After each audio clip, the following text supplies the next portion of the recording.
All you football fanatics out there, you know who I'm talking about. It's time for week 2. And man, did week 1 go by fast. As usual, we have 16 teams with winning records and 16 teams with winless records. It's kind of a gimme right there. But how about the controversies over the weekend? Peyton Manning has shown he has the skills, but the rest of the Colts, they don't. I mean, after they lost to the Texans, of all teams in the AFC South, you've got to feel some shame for them.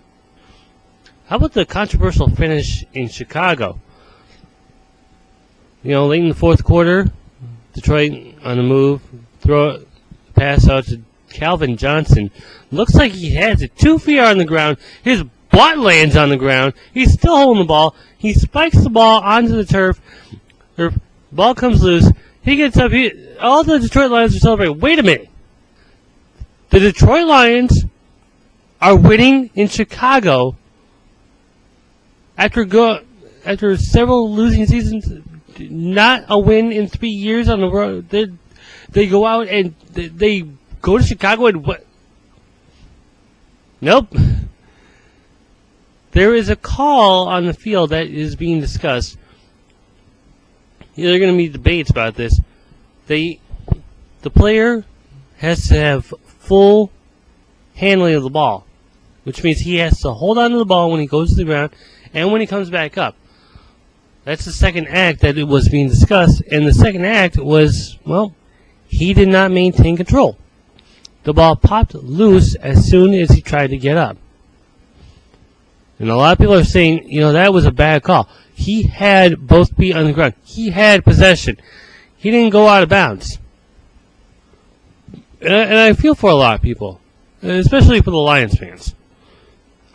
But, you know, the ruling on the field stood as saying it is an incomplete pass, call on the field stands, and they eventually lose the game 19-14 to the Bears.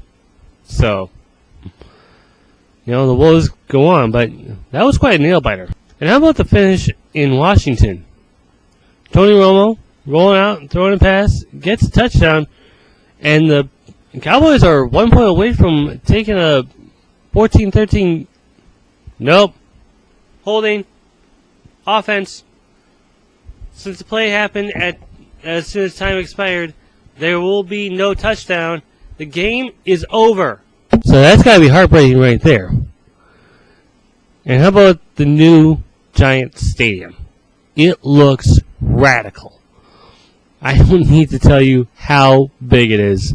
Now, it is time for my picks for next week. Week 1, I had gone 4-1, the only loss being the San Francisco-Seattle game. I predicted the 49ers would win, but it turns out Pete Carroll had my number. Week 2, we first have the Vikings and the Dolphins at Minneapolis, and the Vikings with Brett Favre on the helm will shoreline the Dolphins 34-20 in an NFC battle of North versus East. East will take out North as the Cowboys dismantle the Bears 31-24. Another international interleague matchup, I should say, not international. The Redskins host but not haste out on the Texans as they lose 28-17. My upset special has the Lions coming over to greet the Eagles, but pounce on them 24-23. And with Michael Vick in the helm, that's gonna be a tough contest. As for my primetime special, it's the Manning Bowl. Sure, only got 1 vote, but one will be better than nothing. Hopefully, I get more for week 3. But for now, I'm saying the Colts hosting and defeating the Giants 31-21. Eli, heads up. All right, let's go over my picks once again. We have the Vikings. We also have the Cowboys. The Texans, my upset special, the Lions, surprisingly. And my primetime special, the Colts. So with that, hopefully I might get a better record or not. I mean, last week I got lucky, so... Well, here's a preview of Week 3.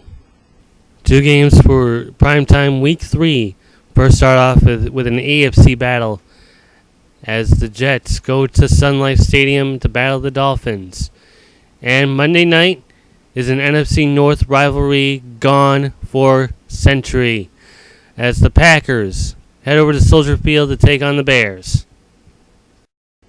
Get those votes in, because I can't stand just sitting around waiting for me to respond. Alright? Come on, people. Get your votes in.